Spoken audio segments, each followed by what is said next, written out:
Continúan presentando Banco República, Enjoy, El Dorado, Buquebus, Sanatorio San Mautone, Donato Group y Terminal Cuenca del Plata. Y a 16 minutos de las 23 horas en esta punta política de hoy, 18 de abril, vamos a presentar a un invitado esta noche que no es candidato absolutamente a nada con respecto a las elecciones del 11 de mayo, pero nos parece que el anuncio del viernes pasado del presidente argentino Javier Milei de la eliminación del cepo cambiario y lo que sin duda va a influir en no solo la Argentina, sino también en nuestro país y en Maldonado, vamos a ver ahora de qué forma, se imponía tener una palabra autorizada. Por eso, Gustavo Licandro, un economista que además ocupó, gracias Gustavo por estar esta noche con nosotros, ocupar cargos de gobierno, haber estado como subsecretario, fue el subsecretario de Economía y el ministro más joven del país. Así es, subsecretario de Economía más joven del Uruguay, con 28 años en aquella época. Y bueno, después nunca fui ministro definitivo, fui ministro interino mucho tiempo, era joven, pero no fui el más joven. El más joven fue un pariente mío, Baltasar Brum, que fue ministro de Instrucción Pública antes de ser presidente de la República. Por algunos meses me ganó. Bien. Gustavo Licandro, ¿qué significa el cepo cambiario? A ver, Argentina tenía de hace bastantes años... Por encima de Argentina, el cepo cambiario. General, ahí está. Bueno, el cepo cambiario es una denominación al control de cambios. Control de cambios que es que el gobierno o el Banco Central fija distintos tipos y valores del tipo de cambio, no le permite a las empresas y a las personas comprar y vender libremente dólares. Esto es, para comprar dólares y pagar al exterior, hay que ir al Banco Central, comprar y pedir permiso y se lo venden a un precio oficial, ¿verdad? Un precio que está regulado. Lo mismo para vender, cuando una empresa exporta, trae dólares al país que fuera, y los tiene que vender al dólar oficial. Ahí surge, si uno no va a comprar oficialmente al Banco Central, el cambio paralelo conocido como el cambio en negro o el blue en Argentina. El blue, que le llaman elegantemente en Argentina, es un mercado negro, ¿verdad? Porque está fuera de lo oficial. De lo oficial. De lo formal. Y después hay un conjunto de precios que son mezclas de distintos dólares oficiales con mercados paralelos que van generando distintos tipos de cambio, ¿verdad?, para distintas actividades, para el turismo, para la tarjeta de crédito, para los pasajes, para lo que fuera. Bien. Y a partir del viernes pasado, discúlpame que te corte, sí. A partir del viernes pasado, Javier Milei, presidente argentino y economista, dice: se acabó el cepo, paulatinamente, progresivamente, pero ahora se puede comprar libremente, se puede acceder libremente sin tener que ir a las famosas cuevas, al mercado negro, al blue o etcétera, a otras formas de cambio de dólares o de otra moneda extranjera que no sea el peso argentino. Y el peso argentino se empezó a valorizar, ¿no? Se llamaba papel picado porque no valía absolutamente nada y ahora vuelve a valer. A ver, expliquémoslo. Partamos del punto anterior. El control de cambios lo que hace es también le pone una llave a la salida de fondos, ¿verdad?, del país. Entonces, uno de los efectos que tiene cualquier régimen de control de cambios en la historia es que si tú no podés sacar fondos de tu país formalmente a un cambio de mercado, al tipo de cambio de mercado, lo que hace es que tampoco nadie quiere entrar, porque si no podés salir, tampoco vas a querer traer lo que tenés afuera. Eso hace que todos estos sistemas controlados se van agotando porque llega un momento en que se encuentran mecanismos para, ¿verdad?, para mantener los fondos afuera, para cobrar afuera, en fin, evadir estos controles. Lo que termina pasando en Argentina ahora es que el gobierno empieza a desmantelar el régimen de control de cambios, se empieza a liberar, primero para los particulares, también parcialmente para las empresas en todo lo que es la liquidación de exportaciones y la compra de dólares para importar. Y todo eso lo que va haciendo es que esa mercadería, que es el dólar, como la papa, los boñatos, cualquier mercadería, tiende a tener un solo precio y no múltiples precios como los burócratas van marcando en la medida en que van regulando. El régimen que el gobierno argentino optó es un régimen de bandas de tipo de cambio. Hay muchos para usar. Lo que optaron es por fijar una banda del tipo de cambio, un piso y un techo, 1.000 y 1.400. Es exactamente el mismo régimen cambiario que tuvo Uruguay en los años 90, ¿verdad? Que lo que en realidad es un régimen de cambio fijo, ¿verdad? Con bandas que se va deslizando. Cuando el tipo de cambio toca el piso de la banda, el Banco Central compra y no permite que el dólar siga bajando. Y si llega a tocar arriba, vende. Eso para mantenerlo dentro de la banda. Para que siempre esté adentro de la banda. Correcto. Entonces ahí hay que ver el equilibrio de esa política cambiaria con el resto de las políticas. Y creo que en Argentina lo están pudiendo hacer básicamente por dos razones. Una, el acuerdo con el fondo implica una disponibilidad de recursos suficientes como para empezar a liberar el mercado de cambios y que empiece a haber, ¿verdad?, otras operaciones de cambio y no solamente las reguladas por el Banco Central. Pero además, Argentina viene en un ajuste de sus cuentas públicas de una magnitud tal que en los últimos meses, y ya son muchos meses, fiscal. Tienen superávit fiscal. Expliquemos qué es superávit fiscal. Claro. Superávit fiscal básicamente es lo que recauda el Estado y lo que gasta el Estado, el resultado es positivo. Cuando hay resultado positivo, lo que termina pasando es que recauda 100 y gasta 90, hay 10 que todos los meses el gobierno los va ahorrando. Cuando los va ahorrando, va cancelando deuda pública, pero va sacando pesos del mercado. Al ir sacando pesos del mercado, en la medida en que todavía existe un régimen bimonetario en Argentina, o sea que hay una moneda local de curso forzoso y otras monedas que al liberarse, la demanda de esos pesos para pagar impuestos, para pagar sueldos, para pagar una propina, para pagar lo que fuera, la demanda, con la inflación bajando, la demanda o se mantiene o va subiendo la demanda de pesos. Pero la oferta de pesos se va reduciendo porque el Banco Central, el gobierno va capturando pesos del mercado. Con lo cual deberíamos pensar que el tipo de cambio en Argentina va a estar más recostado al piso de la banda que flotando y por supuesto que al techo de la banda. ¿Por qué? Porque si el superávit fiscal es persistente en el tiempo, ¿verdad?, lo que van a escasear en Argentina son los pesos. Entonces la forma que va a tener las personas y las empresas de juntarse con pesos para pagar un sueldo, para pagar impuestos o para lo que fuera, es esencialmente vendiendo dólares. Los dólares del colchón, los dólares del banco o los dólares propios que resultan de las exportaciones, ¿verdad?, de bienes y servicios. Con lo cual, deberíamos pensar en que la inflación en Argentina va a seguir bajando. Yo creo que la inflación en Argentina... yo creo que en Argentina las causas de la inflación ya han sido derrotadas. En la medida en que uno tiene superávit fiscal y no estamos expandiendo la cantidad de dinero, la causa fundamental de la inflación ya se terminó. Lo que tenemos hoy es la inercia inflacionaria, o sea, esa conducta de todavía ir ajustando precios, más el ajuste de precios relativos. Hay tarifas, ¿verdad?, la electricidad, el gas, muchas otras tarifas públicas, y hay muchos precios que todavía están atrasados, que tienen que ajustarse, ¿verdad?, hacia arriba. Y bueno, es un ajuste de precios relativos. Pero la causa fundamental de la inflación, que es el exceso de moneda nacional y la caída de la demanda de dinero, eso ya terminó. Y la fluctuación de precios al consumo, ¿no? Al consumo. Claro. Con lo cual, el perjudicado es el consumidor. El consumidor. Aunque pueda sentir el consumidor, ¿no?, que tiene más dinero en el bolsillo.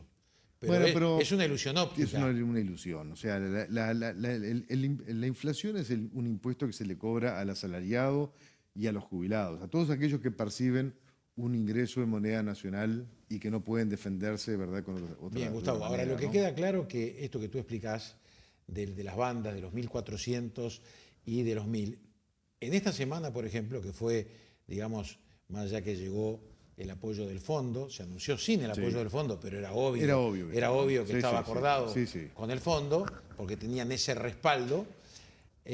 No hubo fluctuación. O sea, la primera semana se pasó airosamente, más allá de algunos augurios. Pese a todo lo que se dijo... O sea, no hubo intervención para nada del Banco Central Argentino. Pese a todo lo que se dijo, el tipo de cambio arrancó ahí en el entorno del 1300 y solo ha ido hacia Y se fue a la abajo. banda inferior. Y mi opinión, va a seguir bajando y se va a recostar al piso de la banda, precisamente porque la política fiscal es absolutamente sólida y consistente para que eso suceda. Más allá del estilo de Milei, que a uno realmente lo sorprende, ¿no? Nadie lo quiere el estilo personal. Lo queremos para presidente de Argentina y no para yerno. Así que y está haciendo las cosas muy bien hechas.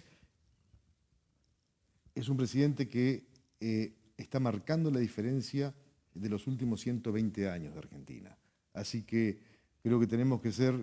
A ver, los economistas en general siempre estamos viendo los problemas y las cosas malas y las tormentas y las nubes.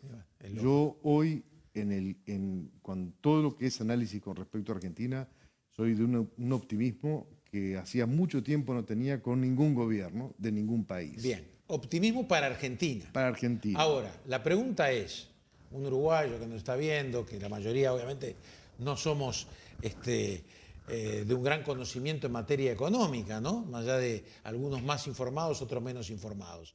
Pero desde el punto de vista de los intereses para el Uruguay y de los intereses concretamente para Maldonado, ¿qué uno puede esperar? ¿Por qué?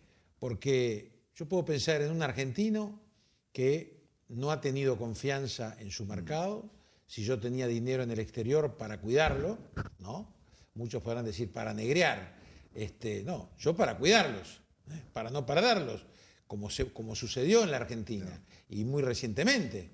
Ahora, uno puede pensar, bueno, es la gran oportunidad del argentino para comprar en Argentina y no comprar en el exterior. Sí gastar en el exterior, pero no comprar. ¿Cómo se puede interpretar esta situación para los intereses uruguayos y de Maldonado? A ver, separemos justamente quizás en Maldonado y Punta del Este del resto del país. Argentina está hoy en un proceso de apreciación de su moneda local. Todavía hay una inflación que es decreciente, pero quiere decir, con esa inflación decreciente, si el tipo de cambio es cero, no aumenta, ¿verdad? Los precios en Argentina, en dólares, expresados en dólares, están aumentando. Con lo cual, la competitividad de los servicios turísticos de Uruguay mejoran mes a mes respecto de Argentina. Sustancialmente. O sea que, así como otras veces he dicho, hay un problema en el horizonte, yo creo que ahora vamos camino a buenas perspectivas para la oferta de servicios turísticos de Uruguay para los argentinos. Bien. El sector construcción, vamos a separarlo del resto de la actividad económica. El sector construcción. Desarrollos inmobiliarios. El desarrollo inmobiliario.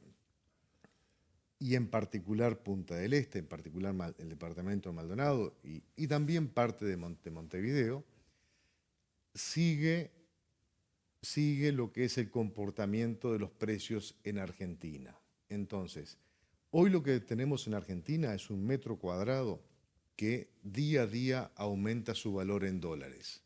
¿Por qué? Porque está habiendo ingreso de capitales en Argentina, hay más demanda inmobiliaria en Argentina y porque el costo de reposición del metro cuadrado en Argentina está aumentando sistemáticamente. ¿Por qué? Más caro. Porque con el atraso, llamémosle atraso cambiario o llamémosle la revaluación de la moneda nacional en Argentina hace que el costo de construcción esté subiendo día a día. Si uno mira cómo fue el desarrollo del turismo, de todo lo que es la inversión en materia turística en Uruguay, claramente es reflejo de esa demanda argentina. Entonces, quizás no por las mismas razones que en el pasado, que Uruguay era un refugio, ¿verdad?, para los capitales argentinos y por eso había una construcción mayor y una demanda mayor. Quizás más por reflejo de lo que está pasando en Argentina, Yo creo que también lo que es el sector inmobiliario va a tener buenos años acá en Uruguay. Donde yo veo alguna dificultad en materia de actividad es en el resto de la actividad del Uruguay. ¿Sector agropecuario, por Sector ejemplo? agropecuario, por ejemplo. A ver, hoy en Argentina, lo que es metros cuadrados construidos, lo que es campos, lo que son paquetes accionarios de empresas. O sea, los activos en Argentina están muy subvaluados si uno los mide en dólares. Entonces, claramente, para un argentino, si este camino en que está Argentina es sólido y es permanente y es duradero, claramente va a ser mucho más atractivo invertir en la actividad agropecuaria, en la actividad industrial, o en la actividad de algún otro tipo de servicio financiero, lo que fuera, en Argentina que en Uruguay. O sea que, por primera vez en quizás 70 años, por lo menos en muchas décadas, Uruguay va a tener que valerse por sí mismo en esas actividades y no depender de la inversión argentina que claramente, y lo hemos hablado en algún otro momento, si uno mira las últimas décadas de la relación de Argentina con Uruguay, de los capitales que salen de Argentina buscando refugio, antes a Suiza, ahora a Miami, aproximadamente el 10%, algo menos del 10% de lo que sale de Argentina es lo que queda en Uruguay. Y ese menos del 10% de lo que sale de Argentina y queda acá es el 75% del ingreso de capitales de Uruguay. 75% de ingreso de capitales de Uruguay, si uno mira los últimos 60, 70 años, es ahorro argentino, ¿verdad? Que de lo que sale, lo que queda acá. Entonces, si las cosas en Argentina se ordenan, como todo está indicando se van a ordenar, y esto es duradero, claramente Argentina va a ser una aspiradora de inversión muy importante en todo lo que es actividad agropecuaria, lo que es actividad industrial y otros sectores. Incluso para terceros países o empresas de terceros países. De lo que fuera. ¿Y eso no se ve beneficiado también para el Uruguay? ¿No gotea para acá? Va a gotear en la primero que hablamos, sin duda. Todo lo que es la demanda de argentinos en Uruguay, claramente que estamos encaminados, si esto es duradero, a muchos años de una demanda creciente de los argentinos en Uruguay. Lo que estoy diciendo es, si Uruguay no revisa sus rigideces en materia laboral, su rigidez en cuanto a gasto público, en cuanto a regulaciones, en cuanto a un conjunto de trabas que tiene la actividad económica en Uruguay, claramente van a haber muchas actividades que van a ser menos atractivas. Claro. El mismo billete de $100 en vez de caer acá, va a caer allá. Gustavo Licandro, esas tres cosas que mencionaste, y el otro día escuchando incluso al ministro Gabriel Odone, acá nos alejamos de desindexar salarios, más allá que Odone tenía esa intención. Quizás ahí lo político interno del partido de gobierno lo está obstaculizando. También la flexibilización laboral. Parece difícil de lograrlo. Y ni que hablar de ninguna manera achicar el costo del Estado o el tamaño del Estado, que es más o menos lo mismo, ¿no es así? Entonces, esos tres factores se ven alejados. Yo sé que nos vamos del cepo, pero si vemos los pros y los contras dentro de este contexto, ¿no? Allí encontramos dificultades. Bueno, pero esas son dificultades que no las instala Argentina, son dificultades nuestras. A ver,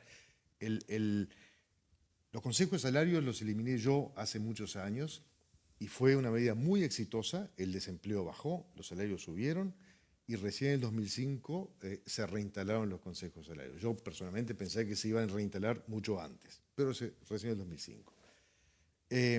La indexación de todo lo que es salarios públicos, lo que es gastos, cualquier gasto, salud, enseñanza, todas las partidas presupuestales se han ido indexando de manera tal de que la flexibilidad de la estructura del Estado es prácticamente nula, ¿verdad?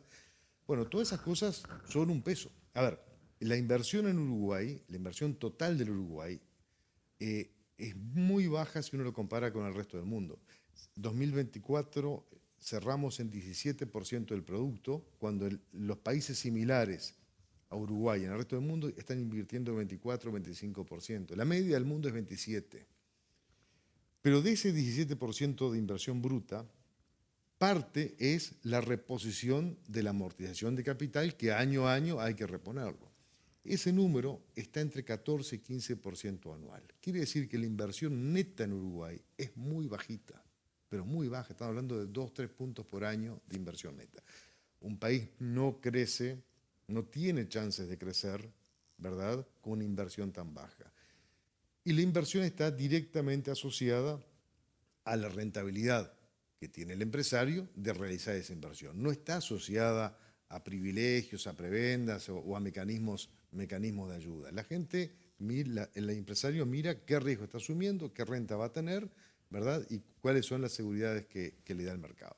Ahora, perdón, eso viene lento por el ahora. otro día el ministro de Economía, lento. Odone, dijo el Estado tiene o precisa entre 4.500 y 5.000 millones anuales. Es decir, va a haber más endeudamiento.